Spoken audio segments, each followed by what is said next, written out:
हमारे चैनल अम्मा के गीत में आपका स्वागत है। हम एक बहुत प्यारा सा नाच का गीत गाने जा रहे हैं। आप हमारे गाना को पूरा सुनिएगा और लाइक और सब्सक्राइब करिएगा। रतिया पाउच पी के अइले मोरे ड्राइवर राजा जी हो। रतिया पाउच पी के अइले मोरे ड्राइवर राजा जी। ड्राइवर राजा जी हो, ड्राइवर राजा जी हो। रतिया पाउच पी के अइले मोरे ड्राइवर राजा जी।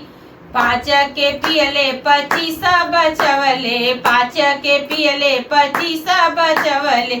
सिसिया हिला हिला के पियले मोरे ड्राइवर राजा जी ओ। सिसिया हिला हिला के पियले मोरे ड्राइवर राजा जी हो। रतिया पाउच पी के अइले मोरे ड्राइवर राजा जी हो। रतिया पाउच पी के अइले मोरे ड्राइवर राजा जी।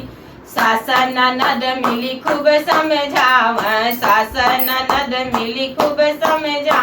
रतिया से जिया पर समझावली पियल छोड़ दी राजा जी हो। रतिया से जिया पे समझावली पियल छोड़ दी राजा जी हो। रतिया पाउच पी के अइले मोरे ड्राइवर राजा जी हो। रतिया पाउच पी के अइले मोरे ड्राइवर राजा जी।